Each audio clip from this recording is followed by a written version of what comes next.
Start कर रहे हैं मशीन लर्निंग मैट्रिक्स। सबसे पहले हम किसके लिए स्टार्ट कर रहे हैं machine learning matrix? Supervise learning के लिए। पिछली वीडियो में बता चुका हूँ कि सुपरवाइज अनसुपरवाइज क्या होता है। सुपरवाइज के लिए अलग मैट्रिक्स होती है, अनसुपरवाइज के लिए अलग मैट्रिक्स होती है। तो जैसे कि अभी हम स्टार्ट सुपरवाइज कर रहे हैं सबसे पहले, तो पहले हम सुपरवाइज की मैट्रिक्स देख लेते हैं। लेकिन सबसे पहला सवाल है कि मैट्रिक्स होती क्या है? मैट्रिक्स ये होती है, देखो सुपरवाइज में आपके दो पार्ट थे, रिग्रेशन एंड क्लासिफिकेशन, जो कि मैं पिछली वीडियो में बता चुका हूँ, है ना।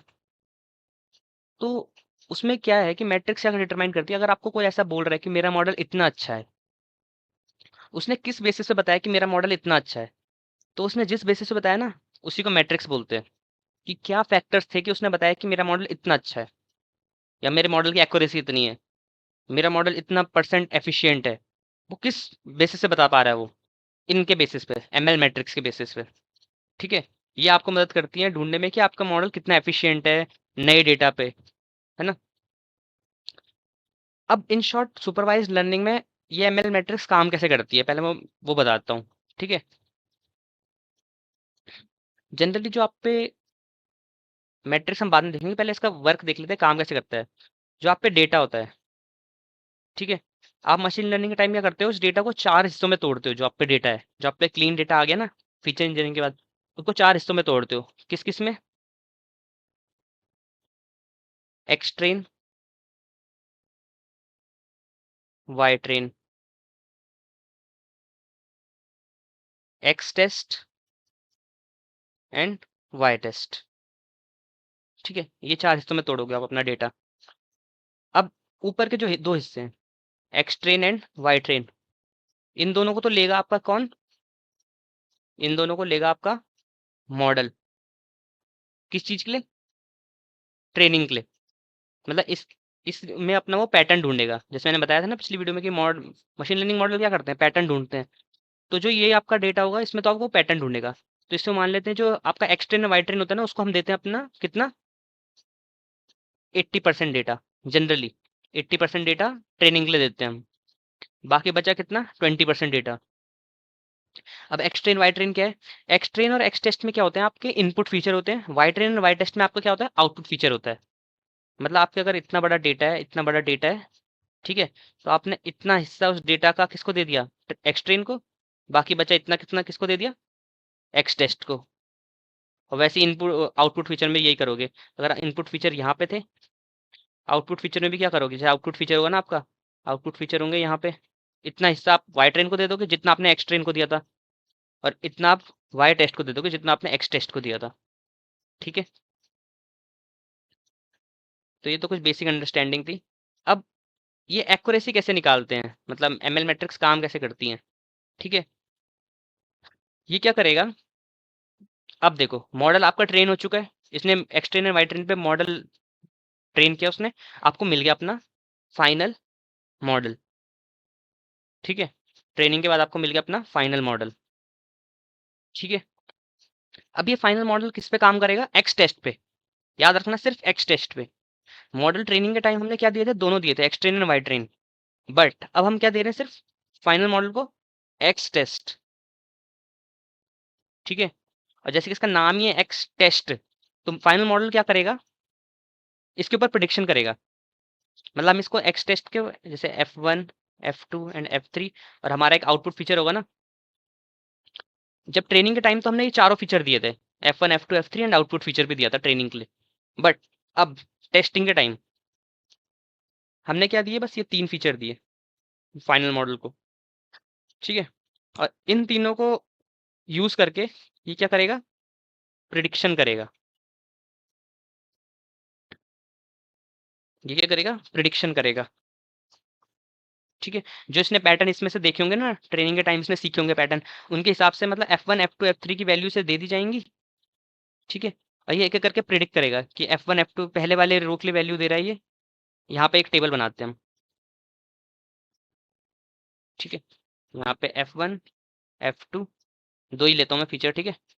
और एक हमारा, तो इसने प्रिडिक्शन के लिए पहले F1 में F2 की वैल्यू दी, तो हमने दे दिया, कुछ भी दे दिया, ए बी। ठीक है, ए बी वैल्यू दे दी हमने, कुछ भी। इसने प्रिडिक्शन की और इसने अपना प्रिडिक्टेड वैल्यू क्या बताई, इसने जो प्रिडिक्टर बताया कि कितना आया, यस आया। प्रिडिक्शन के बाद क्या बताया मॉडल ने कि यस आया आंसर। ठीक है, ऐसे ही यहाँ पे हमारे पास सी डी वैल्यू थी, इसमें प्रिडिक्शन के बाद क्या बताया उसने, नो बताया मॉडल ने। ठीक है, अब आप बोलोगे इस वाई टेस्ट का क्या यूज है, एक्स टेस्ट से तो चलो हमने प्रिडिक्ट कर लिया, ये क्या था हमारा एक्स टेस्ट था, जो हमारा इनपुट फीचर था ना ये एक्स टेस्ट था, इसकी मदद से तो हमने प्रिडिक्शन करके बता दिया यस नो करके। अब जो एक्यूरेसी निकालने का काम आता है वो इस वाई टेस्ट से आता है, क्योंकि वाई टेस्ट में क्या है, हमारी एक्चुअल वैल्यू। अब क्या करेंगे, जो ये प्रिडिक्शन वैल्यू आई है और जो हमारी एक्चुअल में वाई टेस्ट की वैल्यू थी डेटा में, उन दोनों को कंपेयर करेगा। मतलब यहाँ पे हमारा था सपोज वाई टेस्ट में यस एंड यस। ठीक है, तो ये कंपेयर करेगा, पहली रो सही है, राइट सही है पहली रो, दूसरी रो सही है, नहीं दूसरी रो सही नहीं है। तो इनके बेसिस पे एक्यूरेसी निकालता है, इन दोनों को कंपेयर करके वो, प्रिडिक्टेड एंड वाई टेस्ट, कि मतलब जो एक्चुअल में क्या वैल्यू थी डेटा में और मशीन लर्निंग ने क्या प्रिडिक्ट करके दिया हमें। ठीक है, मतलब वाई टेस्ट होता है हमारे पास, लेकिन हम क्या इसे मॉडल को देखने नहीं देते, मतलब मॉडल को बस एक्स टेस्ट के बेसिस पे बताना पड़ता है। और जब हमें एक्स टेस्ट की वैल्यू मिल जाती है जो उसने मॉडल ने प्रिडिक्शन करके बताई, उसके बाद हम लेटर उसको कंपेयर करते हैं वाई टेस्ट के साथ, कि अगर दोनों में सिमिलैरिटी आ रही है, अगर वो वाई टेस्ट की जैसी वैल्यू प्रिडिक्ट कर पा रहा है ट्रेनिंग डेटा से अपने आप पैटर्न पकड़ के, तो मतलब अच्छी खासी एक्यूरेसी है हमारी। ठीक है, तो ऐसा कुछ काम करता है। सो जो नेक्स्ट चीज हम देख रहे हैं वो देखेंगे हम सबसे पहले ML matrix for classification. Supervisor learning में दो पार्ट होते हैं आपके, रिग्रेशन एंड क्लासिफिकेशन। सबसे पहले हम क्लासिफिकेशन को देखते हैं। ठीक है, क्लासिफिकेशन में आपको अगर एक्यूरेसी निकालनी है या क्लासिफिकेशन की मैट्रिक्स को समझना है, तो उससे पहले आपको एक नई चीज समझनी पड़ेगी, वो होती है क्लासिफिकेशन टेबल। तो क्लासिफिकेशन टेबल ऐसी कुछ दिखती है आपकी। ठीक है, ये जो मैंने 165 लिखा है ये क्या है आपके टोटल सैंपल्स, मतलब आपके डेटा में कितनी रोज हैं, राइट, आपके डेटा में कितनी रोज हैं, मतलब आपके 165 डेटा पॉइंट्स हैं जिनको आपको प्रेडिक्ट करना था या जो भी था। ठीक है, 165 थे आपके पास, ये कितने भी हो सकते हैं आपके पास, जितने आपके रोज होंगे उतना ही होगा ये वैल्यू। ठीक है, इसको तो आप ऐसे ही देख लो। उसके बाद मैंने यहाँ पे भी यस नो लिखा है, यहाँ पे भी यस नो लिखा है, ये क्या चीजें हैं, जो यहाँ पे जो वर्टिकल में लिखा है मैंने नो और यस, ये क्या है आपके एक्चुअल रिजल्ट, मतलब वाई टेस्ट की वैल्यूज हैं ये, कि वाई टेस्ट ने क्या बताया हमें यस नो में। ठीक है, जैसे मैंने अभी यहाँ पे समझाया था ना आपको, एक होगी वाई टेस्ट की वैल्यू जो होती है एक्चुअल, जो एक्चुअल है वैल्यूज। ठीक है, और एक होती है प्रिडिक्टेड वैल्यूज, राइट। तो जो यहाँ वाला यस नो है वो एक्चुअल है, और जो ऊपर वाला यस नो है वो प्रिडिक्टेड है। अभी और अच्छे से समझ आ जाएगा क्या बोलना चाह रहा हूँ मैं। ठीक है, और इनको मैं कुछ नाम दे देते हैं यहाँ पे हम, TN, FP, FN and TP। ठीक है, अब आप बोलोगे ये क्या क्या चीजें हैं। ठीक है, पहले मैं इनको समझाता हूँ, इनको समझाता हूँ पहले मैं, ये क्या क्या है ये। देखो, ये TN क्या होता है, इसको हम बोलते हैं true negative.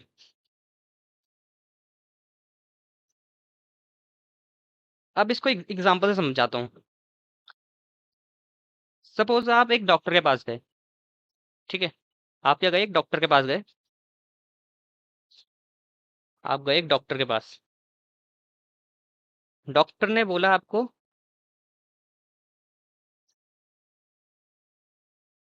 You don't have disease, मतलब आपको बीमारी नहीं है। और एक्चुअल में क्या है, डॉक्टर ने तो बोल दिया, आपको देखते ही बोल दिया कि आपको डिजीज नहीं है, और जो आपको एक्चुअल में है,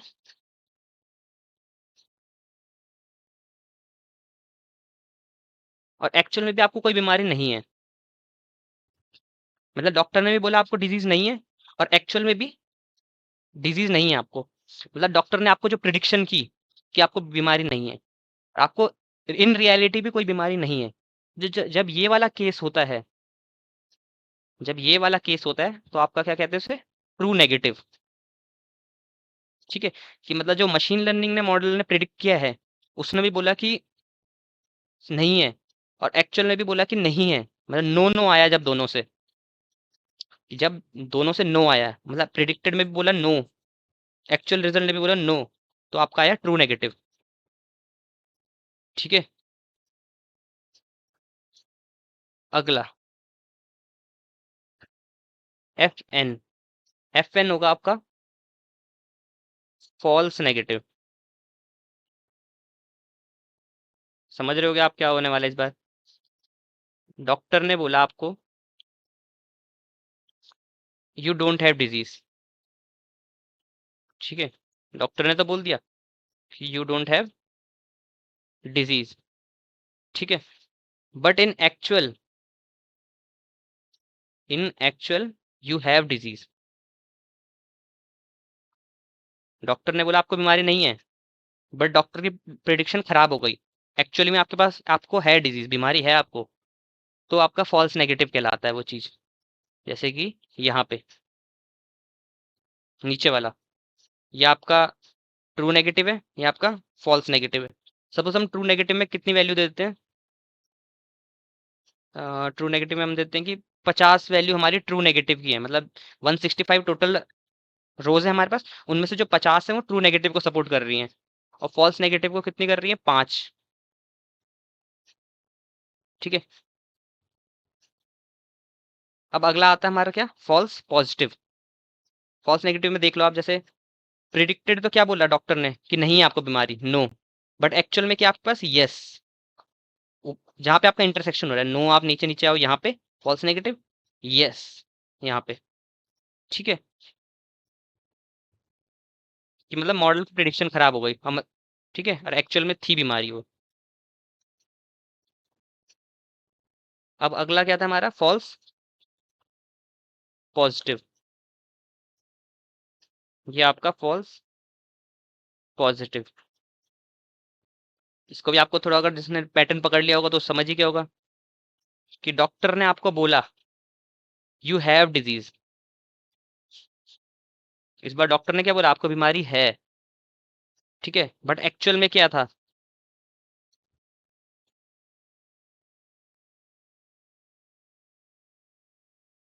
एक्चुअल में आपको कोई बीमारी थी नहीं। डॉक्टर की प्रिडिक्शन यहाँ पे भी खराब हो गई, मतलब एक तरह से बोल सकते हैं ना, कि डॉक्टर ने बोला आपको बीमारी है, आपने अपने चेकअप वगैरह करा दिए, डॉक्टर ने पहली बार तो देख के बोल दिया कि आपको बीमारी है, फिर आपने अपने सीटी स्कैन वगैरह कुछ कराया होगा, ठीक है, एडवांस रिपोर्ट, और उसमें आया कि नहीं है आपको कोई बीमारी, तो डॉक्टर की प्रिडिक्शन फेल हो गई ना। आपके पैसे बच गए, फिर भी पैसे, सॉरी पैसे खर्च हो गए, बट ये कि जान बच गई। आपको मतलब डाउट नहीं रहेगा। अब अगला जो लास्ट बच रहा है वो है ट्रू पॉजिटिव। ये भी आप समझ गए हो कि क्या चीज है।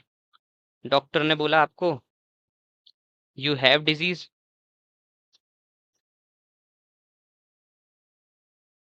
कि आपको बीमारी है, बट एक्चुअल में क्या है आपके पास, एक्चुअल में भी आपके पास है, आपको है बीमारी। ठीक है, डॉक्टर की प्रिडिक्शन क्या है, मतलब सही है। ठीक है, ये तो मैंने आपको एक सिंपल से एग्जांपल के टर्म में देख बता दिया, इसी को आप एमएल के टर्म में ले लो। ठीक है, आप एमएल के टर्म में भी निकाल सकते हो इसी चीज को। तो अभी हम चलते हैं अपनी क्लासिफिकेशन टेबल की तरफ। तो ये आप देख सकते हो यहाँ पे, फॉल्स पॉजिटिव, यानी प्रिडिक्टेड वैल्यू तो डॉक्टर ने बोला यानी आपको बीमारी है, बट एक्चुअल में क्या आपके पास, नो, नहीं है आपको कोई बीमारी। इसको हम दे देते हैं कितनी वैल्यू, 10 वैल्यू दे देते हैं। ठीक है, वैसे यहाँ पे ट्रू पॉजिटिव, यानी एक्चुअल में आपको, सॉरी, डॉक्टर ने बोला आपको बीमारी है, और एक्चुअल में भी आपको पास है, यस एंड यस। ठीक है, इसको हम दे देते हैं कितनी वैल्यू, 100। ठीक है,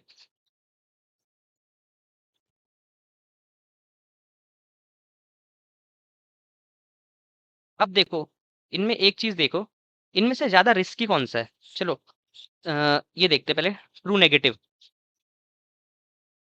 डॉक्टर ने आपको बोला कि आपको बीमारी नहीं है, और आपको एक्चुअल में भी बीमारी नहीं है, तो यहाँ पे तो मॉडल सही है, यहाँ पे तो मॉडल आपका सही है, कोई दिक्कत नहीं है। उसके बाद यहाँ देखो फॉल्स पॉजिटिव में देखो, डॉक्टर ने आपको बोला, चलो सबसे पहले ट्रू पॉजिटिव देख लो। ट्रू पॉजिटिव में क्या है, डॉक्टर ने आपको बोला आपको बीमारी है, और आपको एक्चुअल में भी बीमारी है, तो ये दोनों तो आपके हो गए correct scenario, true negative and true positive, मतलब जिसमें मॉडल आपको सही बता रहा है। मतलब आपका मॉडल इन दोनों केसेस में तो परफेक्ट काम कर रहा है, टीपी एंड टीएन में। ठीक है, जो दिक्कत है वो इनमें है, एफएन एंड एफपी में, false negative and false positive. False negative and false positive में से ज्यादा हानिकारक कौन सा आपके लिए? ठीक है, एक एक करके देखते हैं। फॉल्स पॉजिटिव को देखो पहले, एफपी को देखो। इसमें उसने बताया यू हैव डिजीज, डॉक्टर ने तो जो आपने प्रिडिक्शन की है उसमें आया कि आपको बीमारी है, बट आपको एक्चुअल में बीमारी नहीं है। ठीक है, दूसरा फॉल्स नेगेटिव देखो, उसमें आपको डॉक्टर ने बोला आपको बीमारी नहीं है, एक्चुअल में आपको पास बीमारी है। तो इसमें जो है फॉल्स नेगेटिव ज्यादा हार्मफुल है हमारे लिए, हमारे मॉडल के लिए।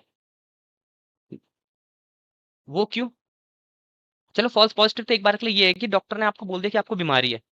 ठीक है, आप अपने अपने सेल्फ केयर प्रिवेंशन के लिए आपने अपना चेकअप करा दिया। ठीक है, चेकअप कराया आपने, रिपोर्ट विपोर्ट्स निकाली, अपनी सीटी स्कैन वगैरह कराया, और आपको पता चल गया कि एक्चुअल में नहीं है आपको बीमारी, डॉक्टर की प्रिडिक्शन गलत थी। बट आपकी जान को कोई खतरा नहीं आया, भले आपका थोड़ा पैसा खर्च हो गया होगा, बट आपकी जान को कोई खतरा नहीं आया। बट एफ एन को देखो, फॉल्स नेगेटिव को। फॉल्स नेगेटिव में आपको डॉक्टर ने बोल दिया कि आपको कोई बीमारी नहीं है। अगर आपको किसी डॉक्टर ने बोल दिया कि आपको कोई बीमारी नहीं है, तो आप एक बार के लिए वो हो जाओगे कि हाँ मेरे को नहीं है कोई बीमारी, और थोड़ा सेल्फ रिलैक्स हो जाओगे, और आप कोई चेकअप वेकअप नहीं कराओगे। और कल को आपकी किसी वजह से, उस बीमारी की वजह से डेथ हो जाती है, ठीक है, या ज़्यादा तबीयत बिगड़ जाती है, तो वो ज़्यादा हानिकारक है। ठीक है, तो ये हमारा मेन केस है, फॉल्स नेगेटिव। दोनों ही है वैसे तो, जितना हो सके इनको कम करना चाहिए में, false negative and false positive. But ये मोस्ट इंपॉर्टेंट है, इसको तो कम करना ही करना है। ठीक है, फॉल्स नेगेटिव क्या करना है आपको?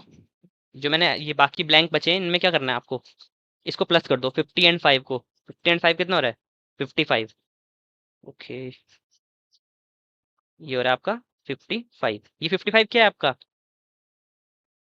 किस कॉलम में आ रहा है? नो में। नो में किसमें? प्रिडिक्टेड नो में। तो ये आपकी क्या है? प्रिडिक्टेड नो की वैल्यूज है ये 55। ठीक है, अब प्रेडिक्टेड यस की वैल्यू देखो कितनी है? 110। अब एक्चुअल नो की देखो, 50 एंड 10। ये इस रो में जाओ, ये आपके एक्चुअल नो है, ये आपके प्रिडिक्टेड नो है। ये row wise predicted, sorry actual no है। 50 एंड 10, 60। ये रो वाइज एक्चुअल यस है। 5 + 100, 105।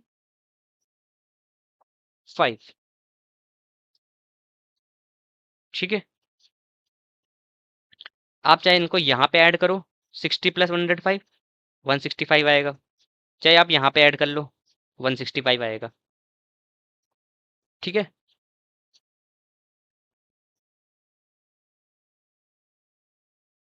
अब आपकी जो दो इसमें होती हैं, आपके पास दो एरर्स, आपको पता चल गया वो एरर्स कौन सी हैं। एक ये एफ पी है, ये आपकी F1N है। ठीक है, जो आपकी FN है, ये आपकी क्या है? Type 2 error. जो आपकी FP है, ये आपकी टाइप 1 एरर। और मैं ये ऑलरेडी बता चुका हूँ कौन सी आपके लिए ज़्यादा हानिकारक है, फॉल्स नेगेटिव। ठीक है, मतलब आपको टाइप 2 एरर जितनी हो सके उतनी कम करनी है। ठीक है, बाकी ये दोनों तो सही है ना, true negative and true positive, इसमें तो मॉडल सही बताते हैं आपको केस में। ठीक है, ये है आपकी दो मेन दिक्कत एरर्स की। अब आ जाते हैं हम अपने मैट्रिक्स पे। क्लासिफिकेशन टेबल समझ आ गई आपको? अब आते हैं मैट्रिक्स पे।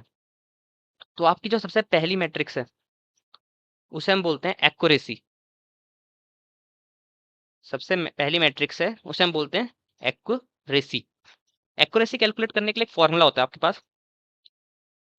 एक्यूरेसी का अगर मैं बताऊं फॉर्मूला, वो होता है TP plus TN upon total. In short लिख देते हैं, है ना?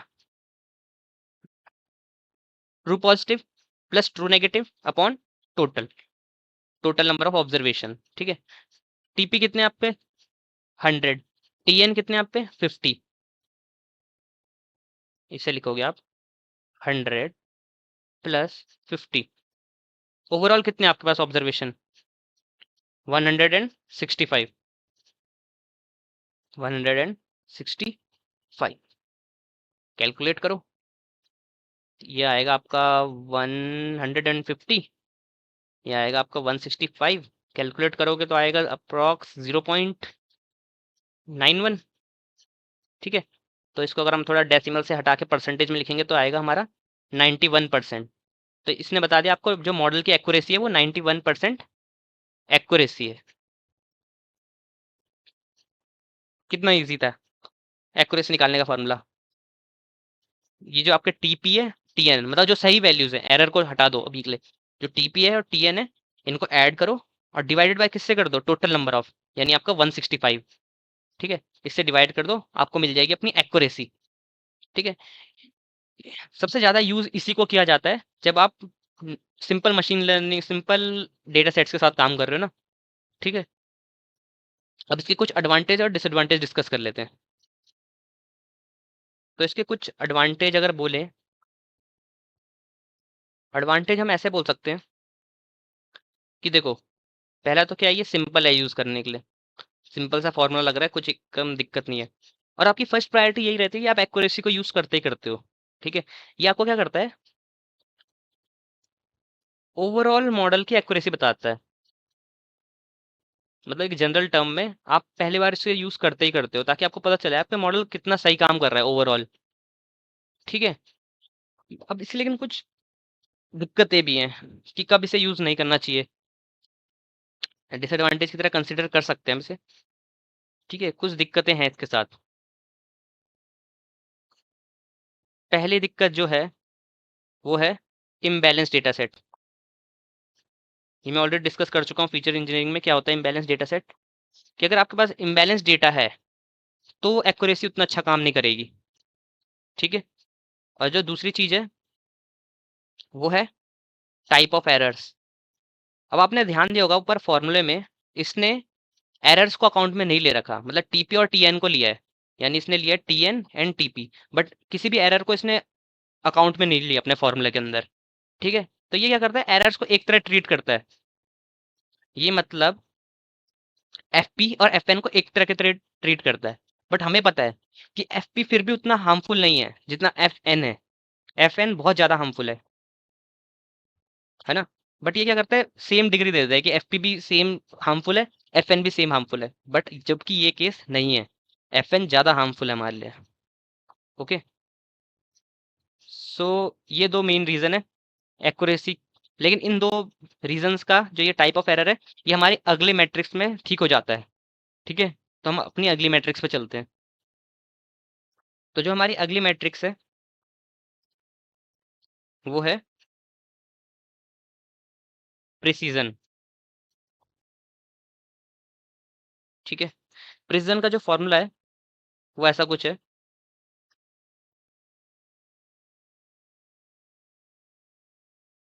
TP upon predicted yes. तो अगर अपना टीपी देखोगे, टीपी कितना है आपका 100, और प्रिडिक्टेड यस देखो, मतलब इस रो में कॉलम वाइज, यानी आपके कितने 110, यानी 100 डिवाइड बाय 110, 100 डिवाइड बाय 110, ये कितना आएगा अप्रॉक्स आपका 0.90 आई थिंक। और इसको आप परसेंटेज में कन्वर्ट करोगे तो 90% प्रिसीजन। तो आपका क्या है, आपका जो मॉडल का है वो प्रिसीजन कितना है, 90% प्रिसीजन है। अब ये प्रिसीजन मदद किस चीज के लिए करता है, ठीक है, इसको आप तब यूज करोगे जब आपको जो मेनली डील करना है वो किनके किसके साथ करना है डील। मेनली आपको जो डील करना है किसके साथ करना है, फॉल्स पॉजिटिव्स।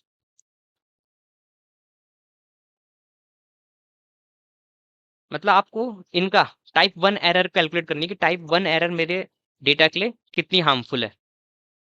ठीक है, तो मतलब टाइप वन एरर के कॉन्टेक्स्ट में आपको निकालना है, इन शॉर्ट अगर बताऊं मैं तो। अब आप समझ रहे हो कि फॉल्स पॉजिटिव यानी समझ नहीं आ रहा होगा कि कैसे डील करना है। इसका एक छोटा सा एग्जांपल देते हैं, फॉल्स पॉजिटिव के साथ कैसे डील करता है।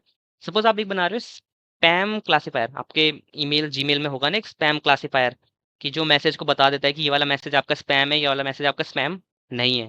तो ये फॉल्स पॉजिटिव के साथ कैसे डील करता है, इन शॉर्ट प्रिसीजन आप तब यूज करते हो जब आपको देखना हो कि फॉल्स पॉजिटिव जब आपके लिए फॉल्स पॉजिटिव ज्यादा हानिकारक हो फॉल्स नेगेटिव से भी, कुछ कुछ केस में ऐसा हो सकता है। कैसे? जैसे मैं आपको बता रहा हूँ स्पैम वाला। कैसे? मैंने पहले फॉल्स पॉजिटिव में बताया क्या था, जिसमें आपको डॉक्टर ने क्या बोला था कि यू डोंट हैव डिजीज, नहीं sorry, you have disease. Doctor ने आपको क्या बोला था? You have disease. And actual में क्या था आपके पास? आपके पास नहीं थी कोई बीमारी, आपको नहीं थी कोई बीमारी। ठीक है, ये आपका फॉल्स पॉजिटिव का कुछ केस था। ठीक है, अब स्पैम क्लासिफिकेशन में कैसे मदद करेगा ये? स्पैम क्लासिफिकेशन में फॉल्स पॉजिटिव आपका बहुत बड़ा इंपैक्ट करते हैं। क्यों? आप एक स्पैम क्लासिफायर बना रहे हो, मतलब आप आने वाले मेल को आप बताओगे कि स्पैम है या नहीं है। ठीक है, अब आपका बहुत इंपॉर्टेंट बिजनेस बिजनेस मेल है। ठीक है, आप कोई कंपनी में हो, आपका बहुत बड़ा बिजनेस मेल है, मतलब करोड़ों की डील होने वाली है इस बिजनेस मेल की मदद से। ठीक है, अब वो मेल आपको आया, आपके ईमेल में वो लगा हुआ है स्पैम क्लासिफायर, आपका मॉडल लगा हुआ है स्पैम क्लासिफायर का। ठीक है, मॉडल ने क्या प्रेडिक्ट कर दिया? मॉडल ने क्या प्रेडिक्ट कर दिया गलती से कि ये स्पैम है, बल्कि एक्चुअल में क्या है, ये बहुत इंपॉर्टेंट बिजनेस ईमेल है। मतलब जैसे डॉक्टर ने बोला ना आपको बीमारी है, तो मॉडल ने प्रेडिक्ट कर दिया कि स्पैम है, बट एक्चुअल में नहीं है बीमारी। एक्चुअल में वो बिजनेस मेल है बहुत इंपॉर्टेंट, तो इसने इसे स्पैम फोल्डर में भेज दिया। इसने किसको इसे किसमें भेज दिया? बिजनेस मेल को स्पैम फोल्डर में भेज दिया। अब जिस यूजर को वो मेल मिलना चाहिए था, मतलब जिसको बिजनेस डील करनी थी, उसको तो वो मेल आज तक अब मिलेगा ही नहीं, क्योंकि स्पैम फोल्डर में चले गया वो, है ना। अब वो स्पैम फोल्डर में चले गया तो उसको मेल मिला ही नहीं। अब मेल नहीं मिला तो ना वो बिजनेस डील रही ना कुछ रही। तो मतलब ये कभी कभी ये होता है कि फॉल्स पॉजिटिव भी बहुत बड़ा आपके उसमें वो डाल सकते हैं, इम्पैक्ट डाल सकते हैं आपके मॉडल पे। तो फॉल्स पॉजिटिव के साथ भी आपको डील करना चाहिए। ऐसे आपको सोचना है कि कौन सा मेल ज्यादा हानिकारक है। जनरली फॉल्स नेगेटिव हानिकारक होते हैं, बट कभी कभी फॉल्स पॉजिटिव भी हो सकते हैं कुछ केसेस में। तब आपको प्रिसिजन का आप यूज करके आप पता लगा सकते हो। मेनली तो आप ऐसा करते हो कि आप सबको यूज करते हो, सारी जितनी भी क्लासिफिकेशन मैट्रिक्स है ना, आप सबको यूज करते हो। आप पूरी क्लासिफिकेशन रिपोर्ट निकालते हो। ओके, तो मतलब ये अगर मैं इन शॉर्ट बताऊं तो ये किसके साथ डील करती है? टाइप वन एरर के साथ डील करता है प्रिसिजन। ठीक है, तो जो हमारी थर्ड मैट्रिक्स है वो है रिकॉल। एक्यूरेसी पढ़ ली, प्रिसिजन पढ़ ली, अगली है रिकॉल। रिकॉल का फॉर्मूला अगर मैं बताऊं, आपका होता है टीपी, ऊपर वाला तो सेम है प्रिसिजन की तरह, नीचे चेंज है एक्चुअल यस। उस प्रिसिजन में क्या था? प्रिडिक्टेड यस था। इसमें अपॉन में क्या होगा? Actual yes. तो आपके टीपी देख लो कितने हैं आपके पास। टीपी कितने हैं हमारे पास? 100। हमारे पास है टीपी 100, और एक्चुअल यस भी देख लेने थे अभी। एक्चुअल यस देखो ये वाली रो वाइज, यहाँ पे इस बार रो वाइज 105, तो 105, तो इसका कितना निकलेगा? 0.95। तो मतलब आपका निकला ये 95% रिकॉल। ठीक है, 95% आपका रिकॉल निकला। अब रिकॉल किस चीज को हैंडल करता है? प्रिसिजन का उल्टा। उल्टा तो क्या मतलब, अगर ये बोलूं, ये हैंडल करता है आपके फॉल्स नेगेटिव। जब आपको लगे कि आपके डेटा में फॉल्स नेगेटिव का ज्यादा असर है, ठीक है, फॉल्स नेगेटिव ज्यादा बड़ा इंपैक्ट डाल रहे हैं, तब आप रिकॉल निकालते हो। या अगर और उसमें बोले तो टाइप टू एरर के साथ डील करता है ये। ठीक है, अब फॉल्स नेगेटिव वाला कैसे बता रहा हूँ मैं? अब वो मेडिकल वाला एग्जांपल ही ले लेते हैं ना, जो हमने मेडिकल में बताया आपको, है ना। ये वाला मेडिकल वाला एग्जांपल नहीं बताया मैंने आपको फॉल्स नेगेटिव में, कि डॉक्टर ने बोला आपको डिजीज नहीं है। ठीक है, मतलब जैसे आपके मॉडल ने बोल दिया, कोई यूजर आया उस पे, उसने मॉडल ने बता दिया कि आपको बीमारी नहीं है। ठीक है, you don't have disease, but actual में उस बंदे को बीमारी थी। एक्चुअल में क्या था, उस बंदे को थी बीमारी, तो ये तो उसकी हेल्थ के साथ सौदा हो गया ना, एक बहुत खतरनाक वाला। कल को कुछ गलत हो जाता है तो पूरी गलती किसकी होगी, मॉडल की। और मॉडल किसने बनाया है, जिस इंसान ने बनाया होगा उस मशीन लर्निंग इंजीनियर की, खैर नहीं तब तो। ठीक है। तो मतलब यही है कि फॉल्स नेगेटिव जब आपके डेटा पे ज्यादा असर कर रहा हो तो आपको ये रिकॉल जितना बेस्ट मिल सके उतना बेस्ट चाहिए होता है। ठीक है, क्योंकि ये पूरा किस पे स्पेसिफाई करता है, फॉल्स नेगेटिव्स पे रिकॉल। ठीक है। जब आपको लगे कि फॉल्स नेगेटिव बहुत बड़ा इंपैक्ट डाल रहे हैं आपके डेटा में तो आप रिकॉल निकालते हो। जब फॉल्स पॉजिटिव डाल रहे हैं तो प्रिसिजन निकालते हो। तो जो हमारे पास चौथा बचा है वो है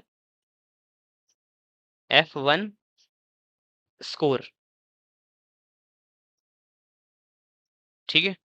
F1 स्कोर क्या होता है, कॉम्बिनेशन होता है प्रिसिजन एंड रिकॉल का। इसका अगर मैं फॉर्मूला बताऊं, फॉर्मूला इसका ऐसा कुछ होगा आपका, F1 स्कोर का 2 into precision into recall divided by precision plus recall. ठीक है, मतलब जो आपके डेटा का प्रिसिजन आया वो उसकी वैल्यू यहाँ डालोगे, रिकॉल की वैल्यू यहाँ डालोगे, प्रिसिजन की वैल्यू यहाँ, रिकॉल की वैल्यू यहाँ। तो इसको कर लेते हैं सॉल्व। तो आपका आएगा 2 इंटू कितना, प्रिसिजन कितना आया था हमारा 0.90, 0.90 इंटू रिकॉल आया 0.95, फिर प्रिसिजन आया 0.90 प्लस 0.9 एंड 5। तो अगर आप इसको कैलकुलेट करते हो,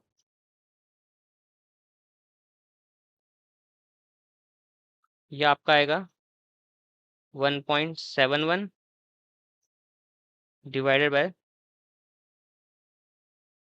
1.85, और इसको फर्दर करोगे तो आपका आएगा 0.92 अप्रॉक्स, ऐसी कुछ आएगा। मतलब इसको हम ले सकते हैं 92% F1 स्कोर। तो F1 स्कोर क्या करता है, अगर इन शॉर्ट अगर मैं बोलूं तो ये दोनों को हैंडल करता है। किसने प्रिसिजन और रिकॉल दोनों को यूज किया ना, तो ये दोनों को हैंडल करेगा, false negative and false positive, यानी टाइप 2 एरर को भी एंड टाइप 1 एरर को भी। ठीक है, मतलब एक तरह से बैलेंस बनाता है। मतलब ऐसा लगेगा कि ये फॉल्स नेगेटिव का भी कैसा इंपैक्ट पड़ रहा है, ओवरऑल इंपैक्ट देखेगा कि फॉल्स नेगेटिव से भी कैसा कैसा पड़ रहा है, फॉल्स पॉजिटिव से भी कैसा पड़ रहा है। ठीक है, जब आपको ऐसा लगे कि डेटा में दोनों जरूरी हैं, मतलब फॉल्स नेगेटिव भी उतना ही गंदा असर डाल रहा है, फॉल्स पॉजिटिव भी उतना ही गंदा असर डाल रहा है ना। कभी कभी हो सकता है, क्योंकि देखो प्रिसिजन क्या था आपका, फॉल्स पॉजिटिव पे कर रहा है स्पेसिफिकली। ठीक है। और रिकॉल क्या है आपका, फॉल्स नेगेटिव पे कर रहा है स्पेसिफिकली फोकस। ठीक है। बट जो ये आपका F1 स्कोर, ये क्या करता है, दोनों का एक कॉम्बिनेशन करके बताता है कि ओवरऑल फॉल्स नेगेटिव को भी ले लो, फॉल्स पॉजिटिव को ले लो, ओवरऑल कितना असर पड़ रहा है आपके डेटा पे, दोनों का मिला के, फॉल्स नेगेटिव और फॉल्स पॉजिटिव को। ठीक है। तो यहाँ पे हमारा होता है क्लासिफिकेशन मैट्रिक्स खत्म। ठीक है। हमने सबसे पहले एक समरी ले लेते हैं। सबसे पहले हमने पढ़ा ये क्लासिफिकेशन मैट्रिक्स। ठीक है। उसके बाद पढ़ा हमने एक्यूरेसी। एक्यूरेसी क्या करती है, ओवरऑल मॉडल का आपकी एक्यूरेसी बताती है। ठीक है, बट ये एरर्स को अकाउंट में नहीं लेती। उसके बाद हमने पढ़ा प्रिसिजन को, पढ़ा आपने, जो फॉल्स पॉजिटिव के साथ डील करना है जब डेटा में फॉल्स पॉजिटिव का बहुत बड़ा इंपैक्ट हो। देन हमने पढ़ा रिकॉल, जब आप फॉल्स नेगेटिव का ज़्यादा इम्पैक्ट हो आपके डेटा में। ठीक है। उसके बाद हमने पढ़ा F1 स्कोर, जब आपका फॉल्स पॉजिटिव फॉल्स नेगेटिव का भी दोनों का आपके लिए इंपॉर्टेंट है, दोनों का आपका बहुत डेटा पे बड़ा इंपैक्ट है, तो आप F1 स्कोर कैलकुलेट करोगे। बट अगर मैं जनरल बताऊं तो आप चारों को कैलकुलेट करोगे, चारों को निकालो, फिर देख लो। ऐसा कुछ स्पेसिफिक नहीं है कि कब किसको यूज करना है। वो तो जब आपको स्पेसिफिकली क्या होता है, निकालोगे चारों को, बट आपको ऐसा रहेगा कि आपको डेटा में फॉल्स नेगेटिव ज्यादा इंपॉर्टेंट है, तो आप क्या करोगे, रिकॉल को जितना एक्यूरेसी ज़्यादा आ सके रिकॉल में, उतनी ज़्यादा एक्यूरेसी रिकॉल पे लाओगे। भले आपका प्रिसिजन और एक्यूरेसी में इतनी ज़्यादा एक्यूरेसी नहीं आ रही, मतलब 90% ही आ रही है, बट फॉल्स नेगेटिव मतलब सॉरी, आपकी आ रही है एक्यूरेसी एंड प्रिसिजन में तो 90% आ रही है, बट अगर आपका रिकॉल 98% आ रहा है तो मतलब सही है आपका मॉडल तब भी, क्योंकि वो फॉल्स नेगेटिव को मिनिमाइज कर रहा है। भले थोड़े बहुत फॉल्स पॉजिटिव आ रहे हैं, कोई दिक्कत नहीं है, फॉल्स पॉजिटिव आपके डेटा में उतना असर नहीं कर पा रहे, है ना।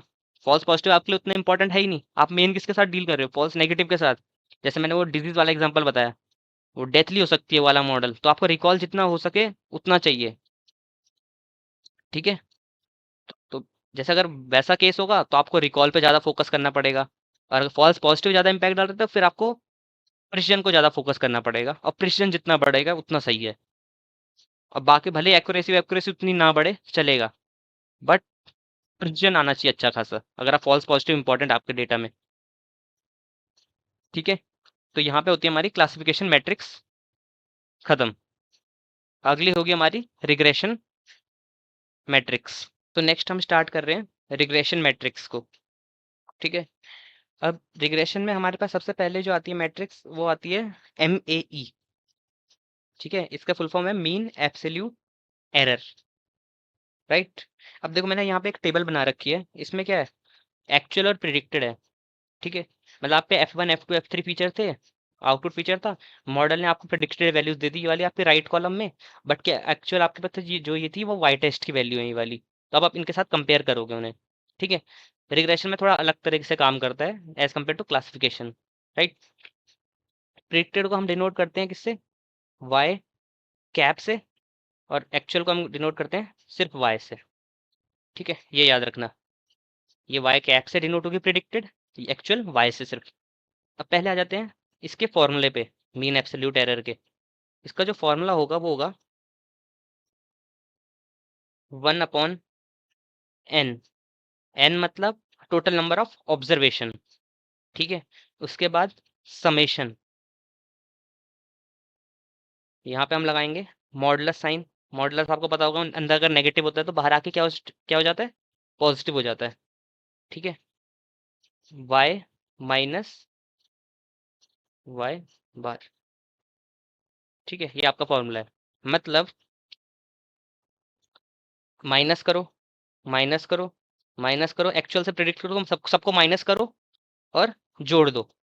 मतलब 3 से 2.5 हटाओ, प्लस करो, -0.5 -0 करो, प्लस करो, 2.0 -2.1 प्लस, 7.0 -7.8 प्लस, 4.2 -5.3 प्लस। इन सब का जो भी प्लस आएगा उसको डिवाइड कर दो किससे, 1/n से। यहाँ पे देख लेते हैं इसे कैलकुलेट करके। पहला स्टेप हमारा क्या होगा, कैलकुलेट एब्सोल्यूट एरर, ठीक है। एब्सोल्यूट एरर निकालेंगे सबसे पहले, तो सबसे पहले पहली रो के लिए देखते हैं। तो हम क्या करेंगे, 3.0 -2.5, ठीक है। ये वाला पार्ट कैलकुलेट कर रहे हैं अभी हम, ये वाला y माइनस वाई डैश, इसी को एब्सोल्यूट एरर कहते हैं। तो ये आएगा कितना, 0.5, ठीक है। सेम अगर हम अगली रो में जाएंगे और मॉडुलस लगाएंगे, ठीक है, बाहर क्या होगा, मॉडुलस होगा इसके, तो कितना आएगा इसका, 0.5 आएगा। तो 0.5 तो ऑलरेडी पॉजिटिव है तो बाहर आके पॉजिटिव ही रहेगा।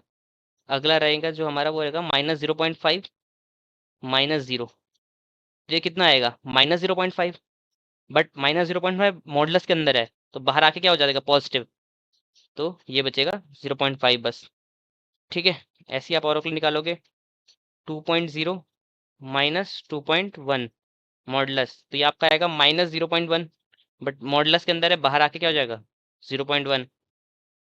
सेम अगला निकालोगे, 7.0 -7.8, मॉडुलस के अंदर है तो पॉजिटिव हो जाएगा, बाहर आके तो 0.8। सेम यहाँ पे भी 4.2 -5.3, मॉडुलस के बाहर आके पॉजिटिव हो जाएगा 1.1। तो ये आपकी सारी क्या मिल गई आपको, एब्सोल्यूट एरर्स। अगला स्टेप क्या होगा आपको, यहीं पे कर देते हैं, सम कर दो इनका, जितनी आपको एब्सोल्यूट एरर आई है ना सबका सम कर दो। तो इनका सम करोगे तो आपका आएगा 0.5 0.5 1, 1.1, 1.9 एंड 3, 3.0। ये आपका क्या होगा? सम होगा इन सारी एब्सोल्यूट एरर का, सम ऑफ एब्सोल्यूट एरर्स। ठीक है, मतलब आपने इतना हिस्सा निकाल दिया, समेशन वाला पार्ट भी निकाल चुके हो। अब क्या करना है? 1/n से डिवाइड करना है। n कितने आपके पास? 1 2 3 4 5, 5 रोज है ना आपके पास। तो थर्ड स्टेप होगा आपका एम निकालने के लिए डिवाइड बाय n कर दो, यानी आपका 3 आया है, 3.0 डिवाइड बाय किससे कर दोगे? 5 से, तो ये कितना आएगा? 0.6। तो ये आपका आंसर है, 0.6 है आपका MAE। ठीक है, ये आपका MAE निकालने का तरीका नॉर्मल सा था, सिंपल से एग्जांपल से आपको समझा दिया मैंने। अब कुछ इसके एडवांटेज और डिसएडवांटेज देख लेते हैं। अब पहला इसका एडवांटेज अगर मैं बोलूं,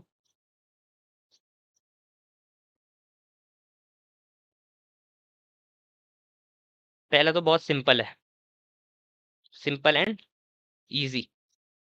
ठीक है, बहुत इजी है। दूसरा, सेम यूनिट। अब ये सेम यूनिट से क्या कहना चाह रहा हूं मैं, देखो, मान लो अगर ये एक्चुअल वैल्यू केजी में आई है, मतलब आप वेट के साथ डील कर रहे हो। ठीक है, ये जो आपकी एक्चुअल वैल्यू किस में है? अगर मैं ऐसे बताऊं, जो आपका जो एक्चुअल वाली आई थी वो आपकी क्या थी? केजी में थी। सेम आपकी जो प्रिडिक्टेड वाली थी वो भी किस में थी? केजी में थी वैल्यू। ठीक है, ये दोनों किस में थी आपकी? केजी में। मतलब आप केजी वाली यूनिट के साथ डील कर रहे हो, वेट निकाल रहे हो, सपोज आप किसका वेट प्रिडिक्ट कर रहे हो। ठीक है, केजी में था ये। ठीक है, तो यहाँ देखो, आपने यहाँ पे कुछ भी ऐसे चेंजेस किए कि वो केजी किसी और चीज में चेंज हो जाए। मतलब ये 3.0 माइनस 2.5 केजी, तो 0.5 केजी आया। 0.5 केजी, 0.1 केजी, 0.8 केजी, 1.1 केजी, और सम कितना आया? 3.0 केजी। और जब आपने एम भी निकाला तो 3.0 डिवाइडेड बाई 5 कर दिया, और जो आपका ओवरऑल आंसर आया है जो एम है वो कितना है? 0.6 केजी का एम आया है आपके पास। इसका मतलब क्या होता है 0.6 केजी का? कि मतलब जो आपके डेटा में जो रिग्रेशन में एरर आ रही है, जो रिग्रेशन में जो एरर आ रही है वो कैसी है? मतलब जो आपकी जनरली ऐसे आ रही है कि एक्चुअल क्लासिफिकेशन में हम क्या कर रहे थे कि जो एक्यूरेसी उसको बढ़ाने की कोशिश कर रहे थे। 90% है तो 92% लाओ, 94% लाओ, है ना। रिग्रेशन के केस में हम घटाने की कोशिश करते हैं, जितना ये एम वगैरह कम आएगा ना उतना बेटर है हमारे लिए। ये हमें ये बताता है कि जो एक्चुअल और प्रिडिक्टेड में डिफरेंस कितना है, मतलब जो एक्चुअल है हम पे वैल्यू और प्रिडिक्टेड है हम पे वैल्यू, उनके बीच में डिफरेंस कितना है। तो जितना डिफरेंस कम रहेगा मतलब उतने पास रहेंगे वो, तो मतलब एक्चुअल वैल्यू प्रिडिक्टेड के उतनी बराबर रहेगी। ठीक है, बट अगर ये जितना ही वैल्यू बढ़ती रहेगी, अगर मैं यहाँ पे लिखता था 10 केजी, मतलब 10 केजी, अगर यहाँ पे अगर आया था आउटपुट में 10 केजी आया होता, तो मतलब कल को अगर वो किसी का वेट प्रेडिक्ट कर रहा है, एक्चुअल में उसका वेट प्रेडिक्ट हो रहा है कि मतलब 30 केजी, एक्चुअल में उसका वेट 30 केजी है, बट एम कितना है हमारा? 10 केजी का एम है, तो मतलब वो 10 केजी ऊपर या नीचे बताएगा। अगर एक्चुअल 30 केजी है तो वो कल को बताएगा कि 40 केजी, प्रेडिक्टेड वैल्यू हमारी 40 केजी आएगी जो मॉडल देगा। 40 केजी तो 50 केजी देगा, 10 10 वैल्यू का डिफरेंस रहेगा। बट यहाँ 0.6 है, तो मतलब कल को वेट उस बंदे का 30 केजी है, तो वहां पे कितना आएगा मॉडल प्रिडिक्ट करके? 30.6 केजी।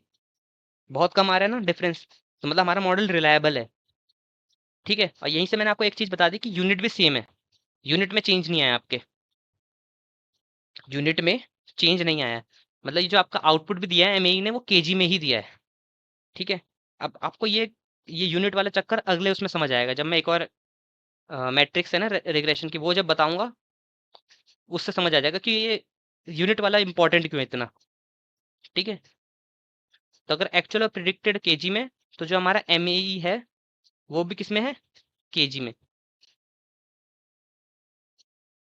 ठीक है, ये याद रखना, रिग्रेशन में आपको जितनी कम हो सके उतनी कम करनी है वैल्यू को, रिग्रेशन मैट्रिसेस में। ठीक है, अगला है इसका advantage, robust to outlier. Outlier को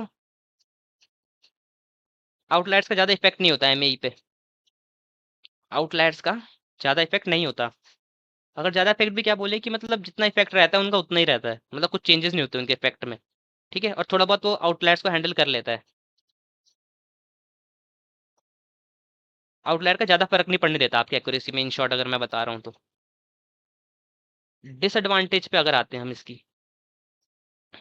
ऑल्दो इसका डिसएडवांटेज आपको अभी अभी समझ नहीं आएगा कि अभी मैं क्या बोलना चाह रहा हूँ, बट इन फ्यूचर आपको समझ आ जाएगा। देखो, आपके ये फॉर्मूला में जो ये मॉडुलस फंक्शन है ना, यही आपका डिसएडवांटेज है। ठीक है, क्योंकि अगर आप में से किसी ने भी मैथ्स में अगर डिफरेंशिएशन पकड़ पढ़ा होगा, ठीक है, डिफरेंशिएशन ये मैथ्स का कंसेप्ट है, ठीक है, कैलकुलस का।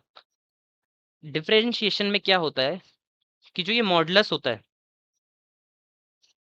जो ये मॉडुलस होता है वो आप जीरो पे कैलकुलेट नहीं कर सकते। जीरो पे आप कैलकुलेट नहीं कर सकते कि अगर मतलब अगर मॉडुलस के अंदर अगर जीरो आ जाता तो आप कैलकुलेट नहीं कर सकते इसको। ठीक है, और यही सबसे बड़ी दिक्कत है। अब उससे दिक्कत क्या होगी, अगर मैं इन शॉर्ट बोलना चाह रहा हूँ तो ये क्या ऐसे बोलना चाह रहा है, not differentiable, not differentiable at zero. Mathematics की भाषा में ऐसे बोलेंगे इसे कि नॉट डिफरेंशिएबल एट जीरो। अब आप बोलोगे इससे क्या दिक्कत है, जीरो पे डिफरेंशिएट नहीं हो पा रहा तो।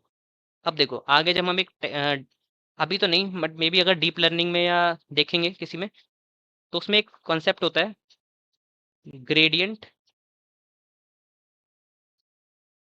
डिसेंट। ठीक है, ये कंसेप्ट होता है ग्रेडियंट डिसेंट। इसे अगर मैं बोलूँ, ये क्या होती है, एक ऑप्टिमाइजेशन टेक्निक होती है, आपके मॉडल को ऑप्टिमाइज करने के लिए होता है। ठीक है, मतलब बेस्ट परफॉर्म करे, ऑप्टिमाइजेशन टेक्निक होती है। और ये किसका यूज करती है, डिफरेंशिएशन का। ठीक है, तो वहां पे ये एरर करता है। ओके, तो उसकी वजह से वहां पे एरर आती है। अभी आप इन शॉर्ट समझ लो, बाकी समझा सकते हैं। अगर कल को आपको कोई पूछे कि डिसएडवांटेज क्या है, तो आप बोल देना कि वो जो मॉडुलस है वो जीरो पे डिफरेंशिएबल नहीं होता, उसकी वजह से हम ग्रेडियंट डिसेंट नहीं लगा पाते। इन शॉर्ट इसका ये आंसर है अभी के लिए। ठीक है, क्योंकि अगर मैं बताऊं आपको और अच्छे से अगर किसी को बताना है, तो आपका मॉडुलस का ग्राफ ऐसा कुछ होता है। अगर आप मॉडुलस का कभी ग्राफ प्लॉट करोगे, मैथ्स में अगर पढ़ा होगा, तो ऐसा ग्राफ प्लॉट होता है इसका। ठीक है, तो जो ये वाला पॉइंट होता है, ये आपका क्या होता है, जीरो जीरो होता है पॉइंट। ठीक है, ग्राफ में पढ़ा होगा। तो यहाँ पे डिफरेंशिएबल नहीं होता, डिफरेंशिएबल नहीं होता मॉडुलस। इसकी वजह से दिक्कत आती है पूरी। ठीक है, तो यही था आपका कुछ एमएई से रिलेटेड एडवांटेज थे, डिसएडवांटेज थे। एडवांटेज मेनली यही है इसके, same unit and robust to outlier, और डिसएडवांटेज यही है इसका, डिफरेंशिएशन वाला। ठीक है, तो अब हम अगली टेक्निक पे चलते हैं। सो हमारी जो अगली मैट्रिक्स है वो है एमएसई। एमएसई को क्या कहते हैं, मीन स्क्वायर्ड एरर। ठीक है, फॉर्मूला लगभग पूरा सेम है जो अब तक आपने इसके लिए पढ़ा था ना, सेम वही फॉर्मूला है, 1/n। वही फॉर्मूला यहाँ पे भी, समेशन लगेगा y minus Y dash. Y dash क्या होता है आपका, प्रिडिक्टेड होता है, y आपका एक्चुअल होता है। ठीक है, आप बोलोगे ये तो पूरा सेम लग रहा है, बट इस बार मॉडुलस की जगह क्या आएगा यहाँ पे, स्क्वायर। आप स्क्वायरिंग करोगे इस बार, क्या करोगे, स्क्वायरिंग। ये आपका फॉर्मूला है। तो स्टेप वन है कैलकुलेट स्क्वायर एरर्स। आपको सबसे पहले क्या करनी है, स्क्वायर एरर कैलकुलेट करनी है। स्क्वायर एरर क्या होगी आपकी, ये वाला हिस्सा।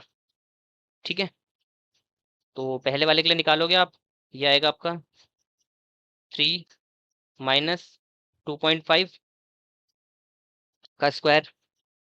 तो ये आएगा 0.5। 0.5 का अगर स्क्वायर निकालेंगे कितना आएगा, 0.5 इंटू 0.5, 0.25। सेम अगले वाले का निकालोगे, 4 - 4.5 स्क्वायर। तो ये भी आएगा कितना, 0.5 - 0.5 -0.5 इंटू -0.5 कर दोगे प्लस हो जाएगा वो। ठीक है, क्योंकि हम नेगेटिव के अंदर नहीं रख सकते ना उनको वैल्यूज को, इसलिए हम पॉजिटिव करते हैं स्क्वायर लगा के। 0.25। अगले वाले का क्या होगा? 2 - 3, यानी -1 का स्क्वायर। -1 का स्क्वायर क्या होगा? 1 होगा। और ये होगा 5 - 4.8 का स्क्वायर, ये आएगा 0.2। 0.2 का स्क्वायर होगा 0.04। ठीक है, ये चारों निकल गए आपके। अगला स्टेप क्या होता है? सेम उसी की तरह, स्टेप सारे सेम है। सम निकाल दो, इनका सम करो। 0.25, 0.25, 1 एंड 0.4। ये आएगा आपका 5, 1.5, 1.54, 1.54। अब जो थर्ड स्टेप है वो क्या था? एमएससी निकालना है। एमएससी के लिए क्या था? उससे 1.54 को किससे डिवाइड कर दो? Total number of observation. कितनी है टोटल नंबर ऑफ ऑब्जर्वेशन? 1, 2, 3, 4।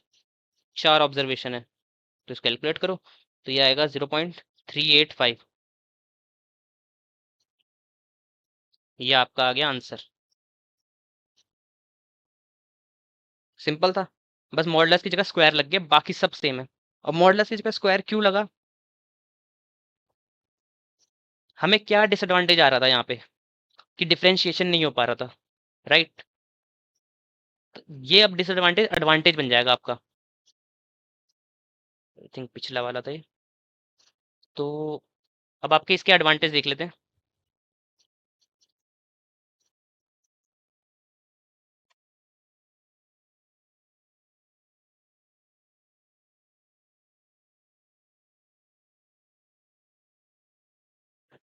ठीक है, एडवांटेज और डिसएडवांटेज देख लेते हैं। अब देखो, यहाँ पे आपको डिसएडवांटेज क्या आ रहा था? डिफरेंशिएशन जीरो पे नहीं हो पा रहा था, क्यों? मॉडुलस की वजह से। ठीक है, बट अब आपकी ये प्रॉब्लम सॉल्व हो जाएगी एमएससी की वजह से। एमएससी में आपका जो वो है वो डिफरेंशिएबल है, जो है वो डिफरेंशिएबल एट जीरो। क्यों? Due to square function. क्योंकि जो स्क्वायर फंक्शन होता है वो डिफरेंशिएबल होता है जीरो पे। ठीक है, इस बार हमने स्क्वायर लगा दिया ना यहाँ पे, तो स्क्वायर फंक्शन डिफरेंशिएबल होता है जीरो पे, बट मॉडुलस नहीं होता।